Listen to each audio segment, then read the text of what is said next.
जय जिनेन्द्र वंदितु सर्वसिद्धे धुविमल मनोवमं गदिं पते वोच्छामि समय पाहुड मिणिमो सुध केवली भणिदम। पंच परमेष्ठी भगवान की जय हो। समयसार जी महान ग्रंथादिराज का हम बंध अधिकार पढ़ रहे हैं। कल की ज्ञानशाला की कक्षा में हमने समझा था जो ज्ञानी जीव है, जो ज्ञानी मुनि महाराज हैं, जो आत्म स्वरूप में लीन रहने वाले हैं, वे आहार संबंधी जो अधः कर्म का दोष है उससे रहित होते हैं। क्योंकि वे तो आत्म स्वरूप में लीन हैं, इसलिए उन्हें आहार संबंधी दोष कैसे लग सकता है। वे तो आत्मा का ध्यान कर रहे हैं, इसलिए आहार संबंधी जो दोष अधः कर्मादि कहे गए हैं, उन दोषों का वहाँ पर ज्ञानी जीव के ऊपर कोई प्रभाव नहीं पड़ता। वे दोष, वे पाप ज्ञानी जीव को नहीं लगते। आहार संबंधी सिर्फ अधः कर्म ही दोष नहीं होता है, औद्देशिक आदि भी दोष कहे गए हैं। आज की इस कक्षा में हम उसी आहार संबंधी जो और भी दोष हैं उनके बारे में समझेंगे। और यहाँ पर आचार्य महाराज कह रहे हैं जो ज्ञानी हैं, जो शुद्ध आत्मा में तल्लीन हैं, उन मुनि महाराज को आहार संबंधी वे औद्देशिक दोष भी नहीं लगते। देखिए गाथा क्रमांक 298। आधाकं मम उद्दे श्रियं च पुग्गलमयं इमं दव्वं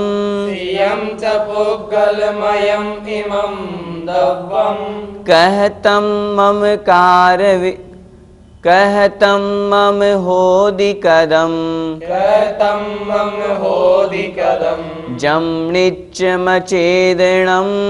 वुत्तम। बोलिए आधाकं मम उद्देश्यं च पुग्गलमयं इमं दव्वं कहतं मम होदिकदं जम्निच्चमचेदनं वुत्तम।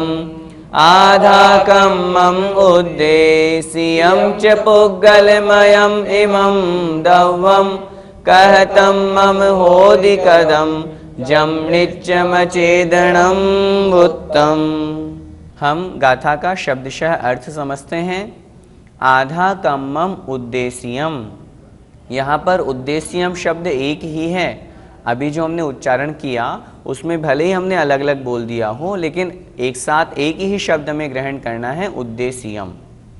आधाकम्मम अर्थात अधः कर्म, उद्देश्यम अर्थात औद्देशिक। अधः कर्म से संबंधित, आहार से संबंधित जो अधः कर्म दोष है, अथवा उद्देश्यम अर्थात औद्देशिक दोष है। जम अर्थात जो, च अर्थात और, पुग्गलमयम अर्थात पुद्गलमय है, इमम दव्वम अर्थात यह द्रव्य। ये जो आहार संबंधी अधः कर्म का दोष है अथवा औद्देशिक दोष है, यह भी पुद्गल का ही द्रव्य है। कहतम मम होदिकदम, ज्ञानी जीव कैसा विचार करता है? कह मतलब कैसे, तम अर्थात वह कौन? वह दोष। मम अर्थात मेरा, होदी हो सकता है, कदम अर्थात किया हुआ। वह दोष मेरे द्वारा किया हुआ कैसे हो सकता है? अर्थात उस आहार संबंधी दोष को मैंने किया है, ये कैसे हो सकता है? क्यों नहीं हो सकता? क्योंकि वह तो ज्ञानी है, वह तो आप अपने आत्मस्वरूप में लीन है। जब आत्मस्वरूप में लीन है तो आहार संबंधी मन वचन काय कृत कार्य तन्मोदना, इन सभी से उनका त्याग होता है।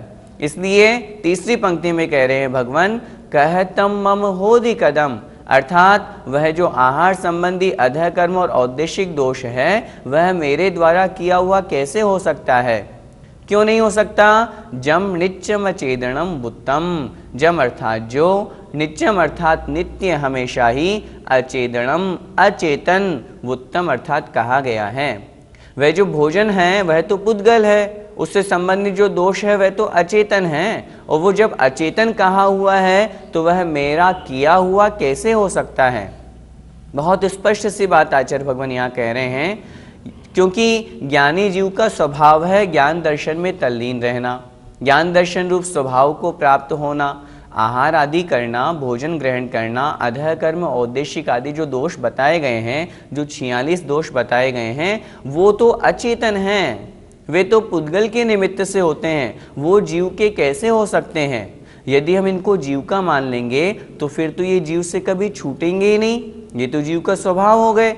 लेकिन ये जीव के नहीं होते हैं, ये तो पुद्गलमयी द्रव्य हैं। इसलिए तो कह रहे हैं आचार्य भगवान, पुद्गलमयम इमम दव्वम, ये तो पुद्गलमयी द्रव्य है। जब पुद्गलमयी द्रव्य है तो ये जीव के कैसे हो सकते हैं, ये तो अचेतन है। जब अचेतन है तो ज्ञानी जो शुद्ध अपनी आत्मा में लीन है, उन्हें आहार से संबंधित ये औद्देशिक दोष नहीं लगते हैं। एक बार फिर से गाथा का अर्थ देखें।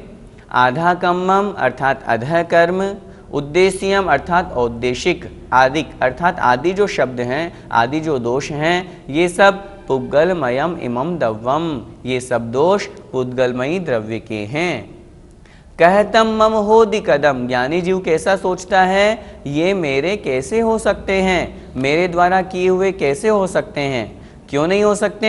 जम, जो ये दोष हैं, ये नित्यम अर्थात हमेशा, नित्य, अचेतनम उत्तम, अचेतन कहे गए हैं। ये तो अचेतन कहे गए हैं, तो फिर ये मेरे कैसे हो सकते हैं, अर्थात मेरे नहीं हो सकते। ज्ञानी जीव इस तरह का अपने आत्म स्वरूप में लीन होता है, इस कारण से मन वचन काय, कृत कार्य तन्मोदना, इन सब दोषों से वह रहित होता है। तत्संबंधी उस ज्ञानी जीव को कर्म का बंध नहीं होता, अपितु कर्मों की निर्जरा ही होती है। गाथा का भावार्थ देखें। यह अधः कर्म और औद्देशिक पुद्गलमयी द्रव्य है। यह मेरा किया हुआ किस प्रकार हो सकता है, जो सदा अचेतन कहा गया है, और आत्मा तो चेतन है। जब आत्मा चेतन है तो अचेतन आत्मा का चेतन कैसे हो सकता है, अर्थात दोनों अलग अलग है, दोनों भिन्न स्वभाव वाले हैं। इस तरह का ज्ञानी का चिंतन होता है। भैया जी, वर्तमान में देखा तो जाता है कि मुनिराज को चौका लगाते हैं, तो क्या औद्देशिक दोष नहीं हुआ? औद्देशिक दोष दो प्रकार से, एक श्रावक की अपेक्षा से, एक मुनि महाराज की अपेक्षा से।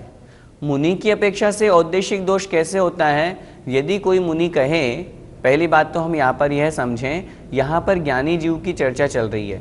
ज्ञानी से तात्पर्य है जो अपने आत्म स्वरूप में लीन हैं, वो तो इस तरह का दोष लगाते ही नहीं है। अब जो मुनि महाराज शुद्धोपयोग से च्युत हो गए और शुभोपयोग की अपेक्षा प्राप्त हो गए, शुभोपयोग में वो आहार कर रहे हैं, आहार ग्रहण कर रहे हैं, वहाँ पर भी वो औद्देशिक दोष नहीं लगाते। कैसे? हम इस बात को, हम शुभोपयोग की अपेक्षा अब हमें समझना है। कोई मुनि महाराज हैं, वो अपने लिए स्वयं कहेंगे नहीं कि मेरे लिए तुम ये आहार बनवाओ। अगर वो कहते हैं तो औद्देशिक दोष कहलाएगा। आपने प्रश्न किया, हम वर्तमान में जो चौके लगाते हैं वो तो मुनि के उद्देश्य से ही लगाते हैं, तो फिर तो वह औद्देशिक दोष लगाना। मैं आपसे निवेदन कर रहा हूँ, औद्देशिक दो प्रकार का, मुनि की अपेक्षा से, श्रावक की अपेक्षा से। मुनि महाराज, कोई भी मुनि नहीं कहता है कि मेरे लिए तुम चौका लगाओ। हाँ, यदि कहते हैं तो दोष लगेगा मुनि को, लेकिन मुनि महाराज कहते नहीं हैं कि मेरे लिए तुम चौका लगाओ, मेरे लिए भोजन में ये बनाओ, मुझे ये पसंद है। अगर वो कहते हैं तो उन्हें औद्देशिक दोष लगेगा। दूसरी बात, आजकल कुछ सोनगढ़ियों की मान्यता है, वो ये कहते हैं कि चौके आदि लगाते हैं, ये सारा का सारा आहार तो मुनियों के लिए बनता है।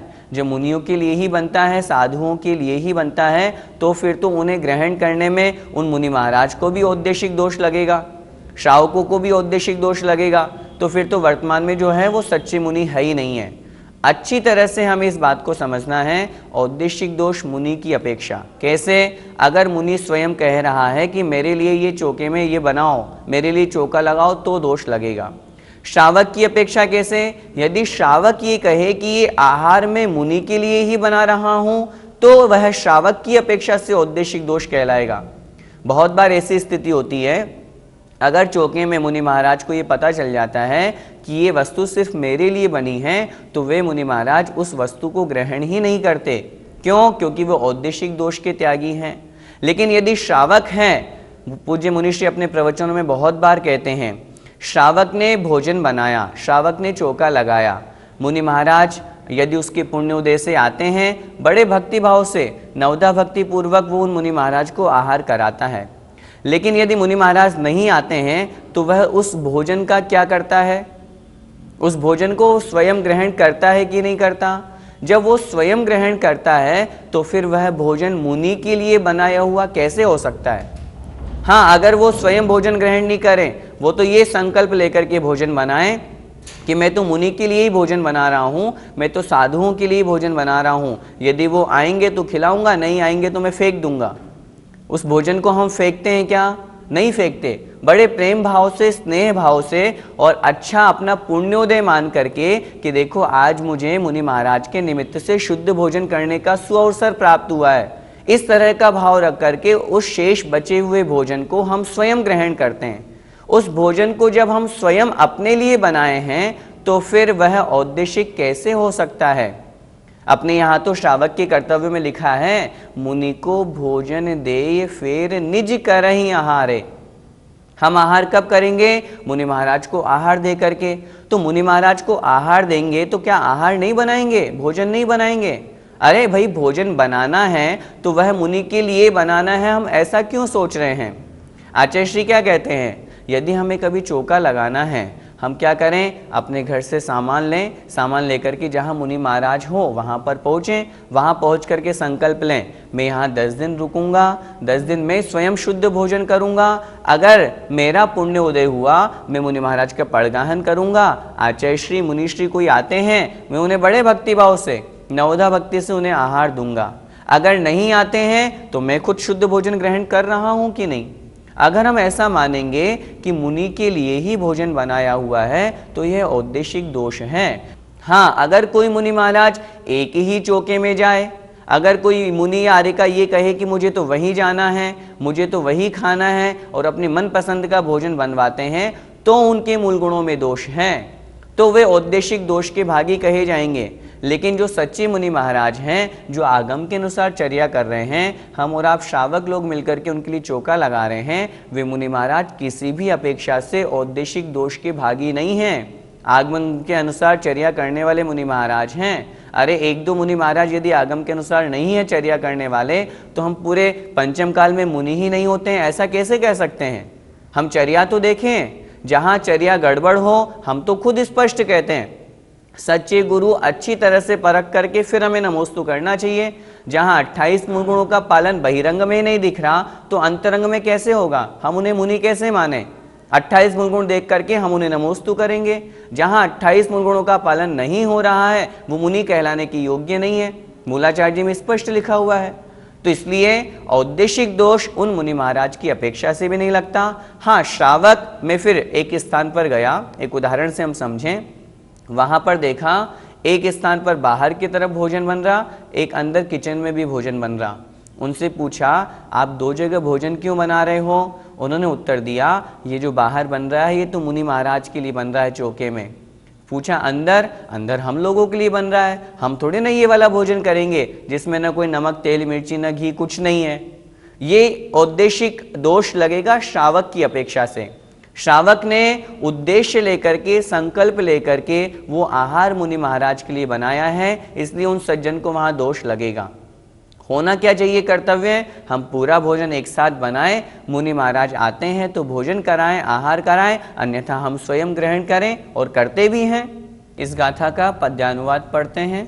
औदेशिकादि सब कर्म निरे निरे हैं, चैतन्य से रहित है जड़ता धरे हैं। हूँ ज्ञानवान जब में मुझसे कराया, कैसा गया वह नहीं कुछ जान पाया। ये औद्देशिक जो दोष हैं ये उस जीव के द्वारा, ज्ञानी जीव के द्वारा स्वयं किए हुए नहीं हैं। अगली गाथा में भी वही बात आचार्य भगवान कह रहे हैं, स्वयं के द्वारा किए हुए नहीं हैं और मेरे द्वारा कराए हुए भी कैसे हो सकते हैं। वही बात आचार्य भगवान अगली गाथा में कह रहे हैं, देखें। आधाकं मम उद्दे सियं च पुग्गलमयं इमं दव्वं दवम कहतं ममकारविदं कहतं ममकारविदं जम्निच्चमचेदनं वुत्तम। जं नित्यमचेदनं वुत्तम। बोलिए आधाकम्मम उद्देश्यं च पुग्गलमयम् इमं दव्वं कहतं ममकारविदं जम्निच्चमचेदनं वुत्तम। आधाकम्मम उद्देश्यं च पुग्गलमयम् इमं दव्वं कहतं ममकारविदं जम्निच्चमचेदनं वुत्तम। गाथा क्रमांक 299 का अर्थ समझें। आधाकम्मम उद्देश्यम, जैसा कि पूर्व गाथा में कहा गया, अधः कर्म और औद्देशिक दोष च पुद्गलमयम इमम दव्वम, ये सब पुद्गलमय द्रव्य के हैं। ये दोष किसके हैं? पुद्गलमय भोजन के आहार के हैं। कहतम मम कारविदम, कह अर्थात कैसे, तम अर्थात वह दोष, मम अर्थात मेरे द्वारा, कारविदम कराए जा सकते हैं। वे दोष मेरे द्वारा कैसे कराए जा सकते हैं, मेरे द्वारा कैसे किए जा सकते हैं?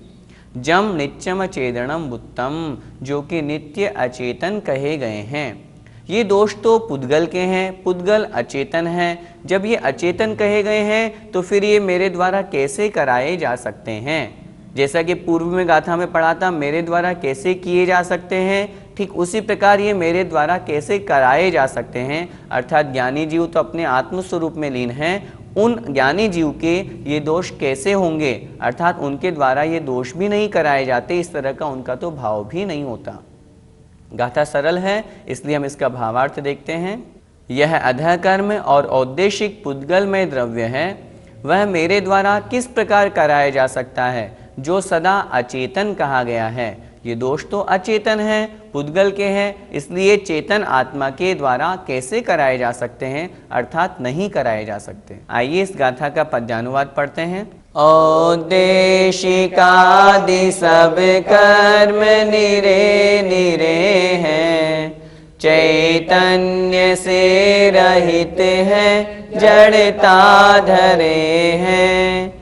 ज्ञानी विचार करते मुनिराज ऐसा, वो अन्य कर्म जड़ कर्म मदीय कैसा। जो शुद्धोपयोग में लीन है, विज्ञानी जीव तो यही विचार करते हैं, ये तो कर्म जड़ कर्म है, पुद्गल है, ये मेरा कैसे हो सकता है। इस तरह के शुद्धोपयोग की ज्ञानी जीव की परिणति होती है। जय जिनेन्द्र।